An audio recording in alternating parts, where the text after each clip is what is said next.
पवार काहीतरी मला काय बोलत होते आठवत नाही, पण त्यांनी काहीतरी शेतकऱ्याच्या विरोधी बोलणं. म्हटलं तुमच्या अंगात येईल, तुम्ही मला रोखू नका, मी शेतकऱ्याच्या बद्दल बोलत आहो.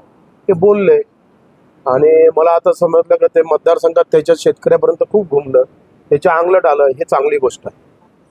मला एक सांगा, कांद्याच्या विभागामध्ये कांद्याला भाव पडले म्हणून खासदार पाडले, याच्यासारखा आनंद बच्चू कडूला दुसरा नाही. शेतकऱ्याच्या प्रश्नावर सरकार, आमदार, खासदार पडले पाहिजे. तो कोणी असो, तो कोणताही हरामी असो, शेतकऱ्याच्या प्रश्नावर, मजुराच्या प्रश्नावर, काम कष्ट करणाऱ्याच्या प्रश्नावर छेदलं पाहिजे. आज अभिमन्यू पवार त्याच्या मतदारसंघात त्याला लोक शेतकरी भेद करत आहे, ही कमाल आहे. याला सलाम करतोय. ज्या मतदारांनी शेतकरी मजुराच्या प्रश्नावर जेव्हा भेदन, तेव्हा या देशामध्ये नवीन क्रांती उदयास येईल. करणारा, कष्ट करणाऱ्याची बाजू भरभक्कम होईल आणि बेमानीनं जगणारे लोक मातीमोल होईल. थँक्यू. या